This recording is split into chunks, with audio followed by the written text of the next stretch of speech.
Hi guys, welcome back to my channel.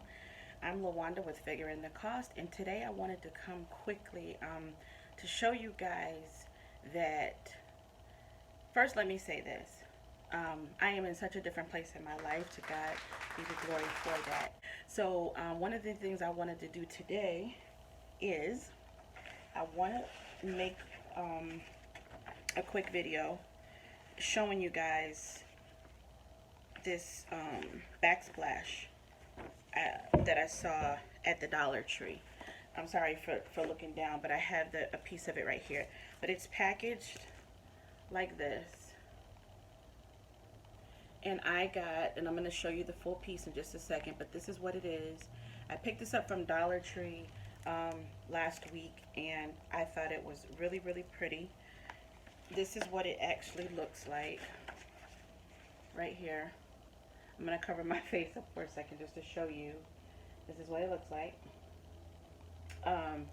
There are some lines in this, so you really can't probably, I don't know if those will come out or not, but that is what it is. The packaging says that this is 17.7 inches by 29.5 inches, or 45 centimeters by 75 centimeters.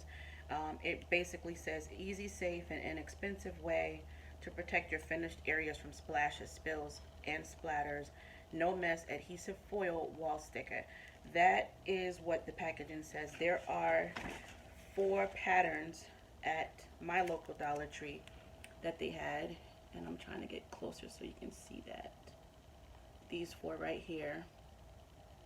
And I got this one. You can see the little check mark right there. That's the pattern. And you can see it in the packaging too, obviously. But anyway, where I'm going to put this, I'm not going to use this as a regular backsplash on the wall. I rent my space, and I'm going to put this on to my countertop surfaces, and I'll show you that in a bit, just to make it look a little more nicer and more polished the way I would prefer. The space that I'm in, everything is about the cost for me, and that's what my channel is all about. It's not really about home decor, but I do want to be able to share with you some of the ideas and things that I'm going to do that will be budget friendly, that will help you. um, you don't have to live your life as if, yes, you have low funds, or you may not have everything you want money wise. However, there are things you can do. There are products and pieces and price points that you can utilize and maximize, to make your budget work for you to the best of your ability along the way. We are not talking about necessarily running out buying everything that I may show on my video or that anyone else may show.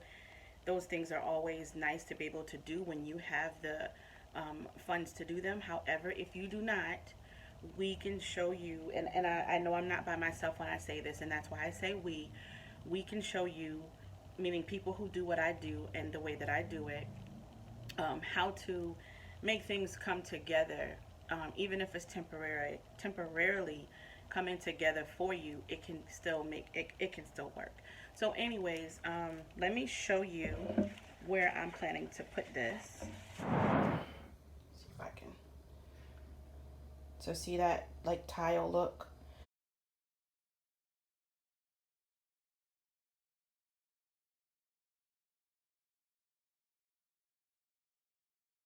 Show you. So the border here, let's see. I'm gonna have to trim this border line right here where my thumb is. Right here. I'm gonna have to trim that off because it's from the top, or the wall down to the bottom of this tile piece. It's a little too long, and then I have that section over here that I need to fix and need to trim that down.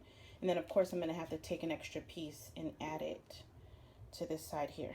So again, I'm literally just using a pair of scissors and the tool that just fell in the sink, this little guy right here. And I'm sorry, I forget what it's called right now, but that's what I'm using. So let's see, show you.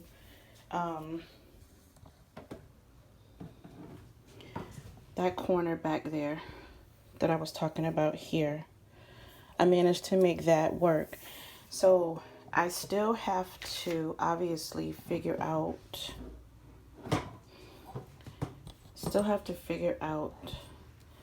this space right here. And I think I know exactly what I'm going to do. What I'm planning on doing is taking another sheet and cutting a strip this way. And then, but I need enough of the border so I can flip it around and have the border extend out to the edge here. So I'll see how I can make that work. And if I can get it aligned nicely so that it's the same, I'm going to give that a try and see how that works. And then I'm going to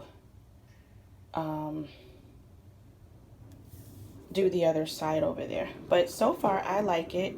And what I did, as you can see, I have these pieces of the backing. I cut them down as I kind of got to the end so that it was a little bit easier for me. But so far so good. I think it's coming out pretty nice for what it is. And then this was the little piece I cut from the corner. And I decided not to trash it just yet, because if you're a crafter, you know that any little thing you have can be used for later for something. And this is a good amount of scrap that I might be able to use on something else. So I'm going to stick it on there for now. I'm going to get rid of the rest of this paper, and I'll be back when I have both sides done. I think the other side will be a bit easier to do, simply because of it being the other direction. And basically all I have to do is lay it and pull it down. But what I think is going to work best for me is to, and I'm going to show you real quick before I start it. I think what I'm going to do is try to, when I take that piece and make this, the edge here, this part, I think I'm going to take the rest of it and lay it here first. I'm going to measure it out and lay it here first. And then the long piece I'm going to put down and see how I can line them up. And that way maybe I'll get that perfect L shape for right there. That's what I'm thinking. Anyway, it's too late at this point to ask for ideas on it. I'm already doing it. But I think, like I said, I think it looks really good so far. I'm loving it. You can't actually see the wrinkles from here. But if I go close up, let me see if I can find it, because obviously you can see the tile imprints through there. But there's like a couple of wrinkles right there. I don't know if I can pick it up on camera, but right here, there's like a wrinkle. Here was where I got the most wrinkles, right in here, if you could see that line. Okay, yeah, there you could really see. So those are some wrinkles and bubbles, and I'm gonna take a towel and kind of go over everything to see if I can get that out. And then one more comment about this, as far as those deep lines that come in the paper when you pull it out of the packaging. If you can see, I got one here that I didn't get out, and this one I didn't get out completely. But when I got over here, you can barely see them, and that's because what I did was I pulled the paper a little more taut and right before I laid it. Same thing right here. There was a line here. You can barely see it. So that's just a tip when you're putting it down. If you want to get those folds out, pull it a little more taut before you stick it in that spot. And if you have a squeegee, of course, this is probably going to work a lot nicer for you. I just don't have one, and I'm just using what I have on hand. Okay, so I'll be back. Okay, guys, I am done. And this is the entire countertop. And like I said, I'm not putting it up on the back wall or anything like that. I just wanted to make the counter space itself look a little bit nicer. I showed you earlier what the original one looked like. If I can figure out how to put a comparison pic in here, I will. But this is pretty much it. And so I'll come back and show you how I finish, excuse me, setting up the rest of it. And again, I had one little space that I'm not super happy about it, but I think it blends in pretty well. Other than that, and again, a little bit more time consuming than I planned for, but I think well worth it. So if you have any questions, leave them down below.